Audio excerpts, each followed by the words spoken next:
I haven't really had a lot of opportunities to talk to other people about anxiety, and I feel like now in the last few years I've been able to do that, and so it's nice to kind of see that, okay, this is actually a pretty normal thing, Yeah. right? But I think, for a while I thought like maybe something was wrong with me. What do you mean by wrong with you? Like you just thought that you were your own, like Yeah. nobody else thought the way that you thought? Right, yeah, that I was kind of like in my head, and in a way like just, I don't know, just like not normal, I guess. Okay. That something was not quite right. And yeah, and it did. I mean, and that in itself caused me a lot of anxiety. Yeah. And I kind of tried to deal with it on my own, and try to deal with it through medication, and struggled for a really long time to try to find like the right balance. I think it's something that I thought, okay, if I just tell my doctor about this, and she'll give me something or recommend something, and then it'll all be over with. I kind of just thought that it was something. It will all be over with, right? But it never is. No, and it's just really, one thing after the other. Yeah, and it's something you have to like live with, and but also I think just be comfortable enough to understand that like it's just a part of you, and it's just kind of a part of who you are, right? And how you operate, and it's not bad. It's not anything to be ashamed of. It just is what it is. Where you were like really sad for somebody else in your family, but you didn't know how to say it to them. I'm trying to think. I mean, I can't really think of like any particular situation, but I think like, there were times when like, if I had a sibling who was upset about something, or, a parent who was, stressed out or something like that, I almost like put that on my shoulders. Like I almost like, I feel things very, and I did when I was a kid, I still do now. I feel things very intensely, and I don't like seeing people upset. And so I would like, in a way, like start becoming like as upset as they were, and like attempt to kind of like put that on myself and like try to comfort them. And when you say put it on yourself, did you think that you were, even when you were young in your brain, did you think that you were literally taking something from somebody and saying, I will take it on, that type of thing? I was trying.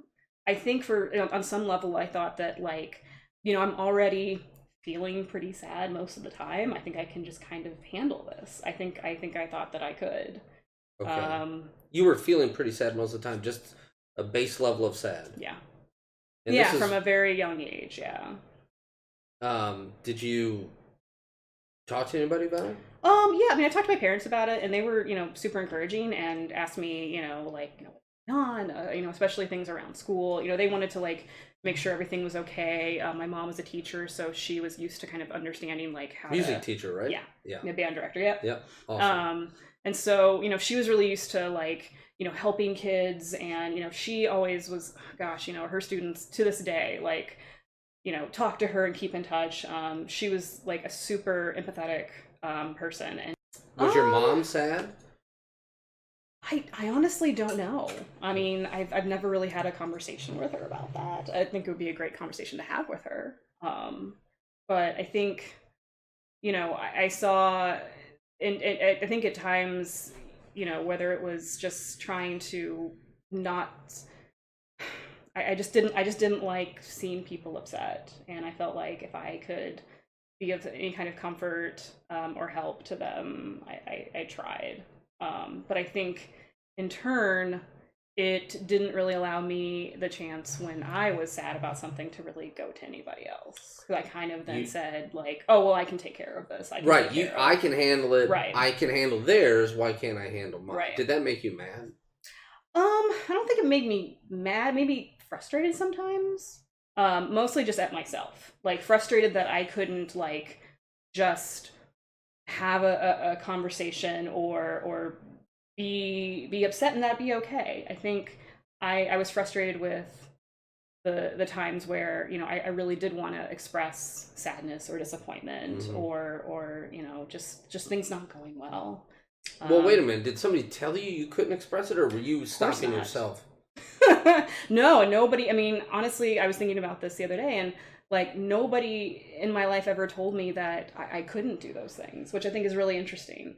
Somehow I had formed some kind of idea that it wasn't okay for me to be as expressive. So do you think that you do you do this like somebody says, "Oh, oh my God, I feel really guilty. I did X, Y, and Z," and you're like, "That's fine. You're a person." And then if you did it, you're like, "That's not fine." Right.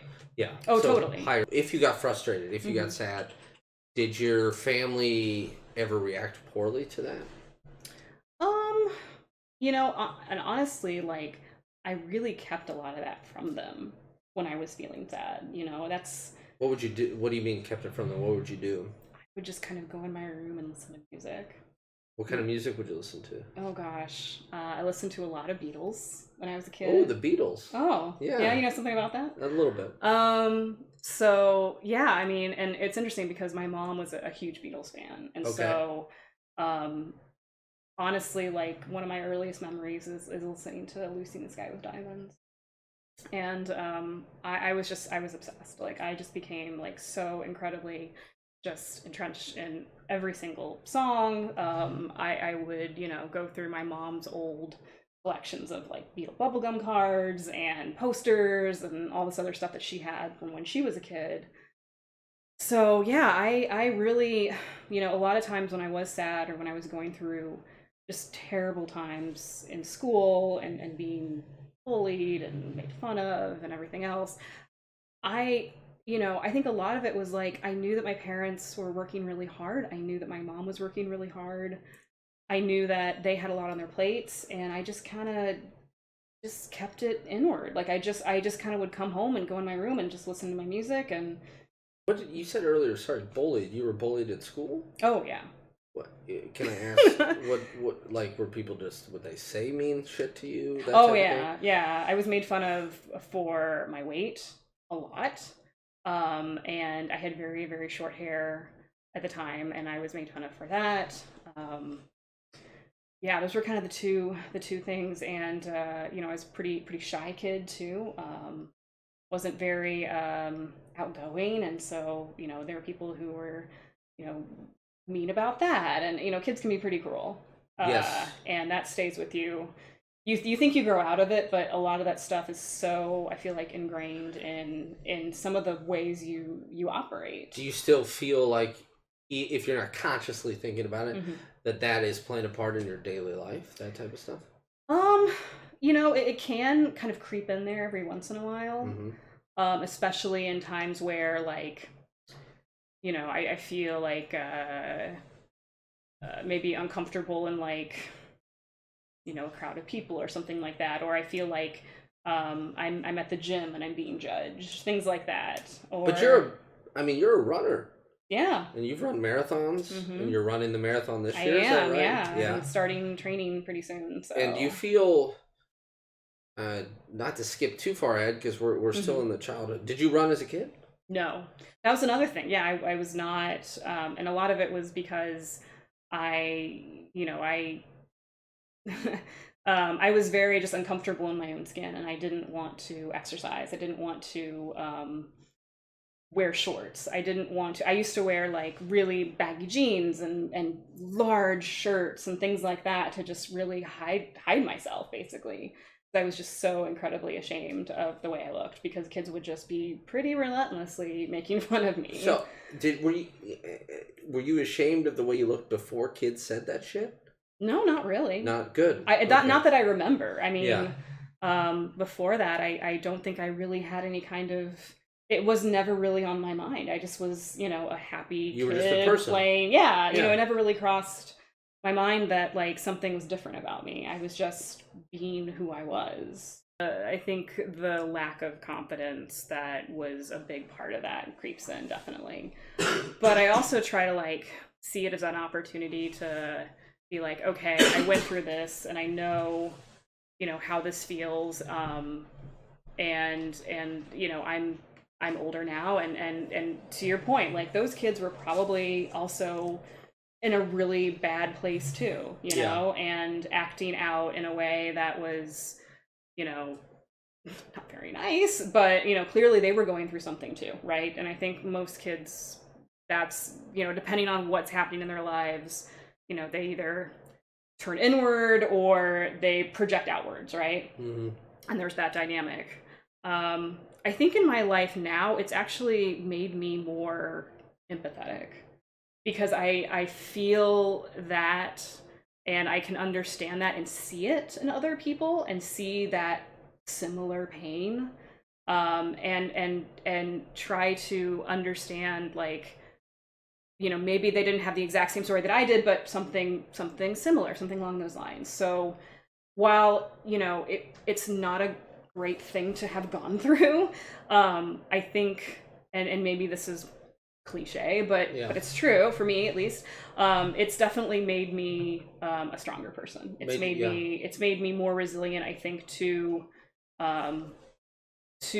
that kind of criticism or judgment, because I know that I've lived through it, but then also, like, when I see it happen to other people, I'm very, like, you feel protective. I feel very protective, and so balancing how much I can take on versus how much I just need to be there for that person and really help them. It's a tough balance. It is, because you can't.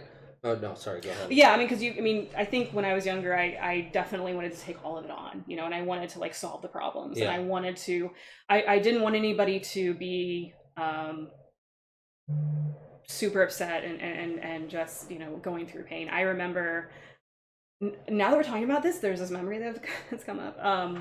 When I was a kid, I went to a sleepover with one of my friends, and her parents had this really huge fight the night and decided that they were going to separate. That night? Yeah. And so, of course, they were, like, her and her sister were there, and they were crying and really upset. So you knew that that the fight led to them. Yes. They were going to separate. Yeah. And this is your friend's parents at their house. Okay, yes. Sorry, go ahead. Yeah.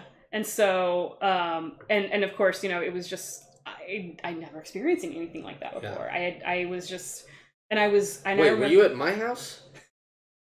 Actually, yes, no. Oh, okay. But, no, I mean, it was one of those things where, like, I started crying hysterically as soon as they started crying, because I just, for whatever reason, felt like I needed to try to transfer their pain to me, and somehow that if I could, and again, this doesn't make a lot of sense, but, when you're a kid, like, you're still kind of figuring things out. So I started crying hysterically. I started, like, feeling just awful and just really, like, just overly empathizing and trying to take on, just trying to not have them hurt anymore, and it was awful. And then, by the end of the night, my mom came to pick me up, and it was one of those things where, like, she and I remained pretty good friends afterwards, and we just, it was just one of those experiences that, going through, I went home and just told my parents I love them. So it was, but yeah, like, that was incredibly intense, and I just knew at that moment, like, wow, okay, you feel things really intensely, and it's great. I don't know. I don't think I felt shame about my own sadness. I felt shame about my own difference. And usually when I'm sad, to this day, I'm much more irritable. Okay. And because I'm heavy on my own self, and I'm just beating the shit out of myself when I'm sad. And when I was a kid, I was doing that, and I didn't know I was doing that, and I didn't know what was going on, but I was just really fucking angry. Yeah. And then I would just lash out at people, and that led to kind of the behavior I was talking about earlier. Strangely enough, now, in my 30s, I find myself really wary of being that way. Really, really, really wary of being intense. Okay. For a long time in my family, I was the problem. And I didn't, like, rob liquor stores, but I cause a lot of emotional tumults and all this stuff. And, of course. And so now I try very hard to be calm and steady. And it very much is like me at one point saying, okay, you're not that person. but I think I am. But it's just like you're not going to be that person right now. Right, you're not going to be that person today. And I guess that's part of growing up and learning about yourself and all that bullshit. So, my question for you is like going into adulthood, 18, 19, sure. 20, 21, in that time, did you have maybe a different experience where you were just, something happened and you were really sad or anything like that happened in your life? Yeah, so when I was 19, my mom was diagnosed with multiple sclerosis. Wow. I was at my sophomore year of college, so I was actually like away, from my How family. Far? About 2 hours. Okay. So yeah, and it was quite the shock because it was something that my mom had been feeling ill for a little bit. The doctors really weren't sure what it was. She had gone through a series of tests. And once she got the diagnosis, I think there was a part of a little bit of relief because we knew what it was.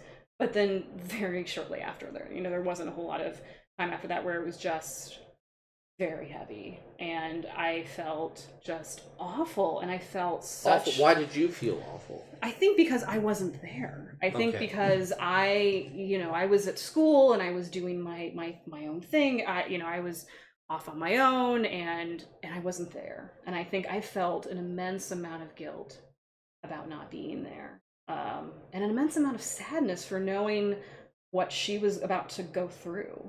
And just really wanting to be there to help her to go through that.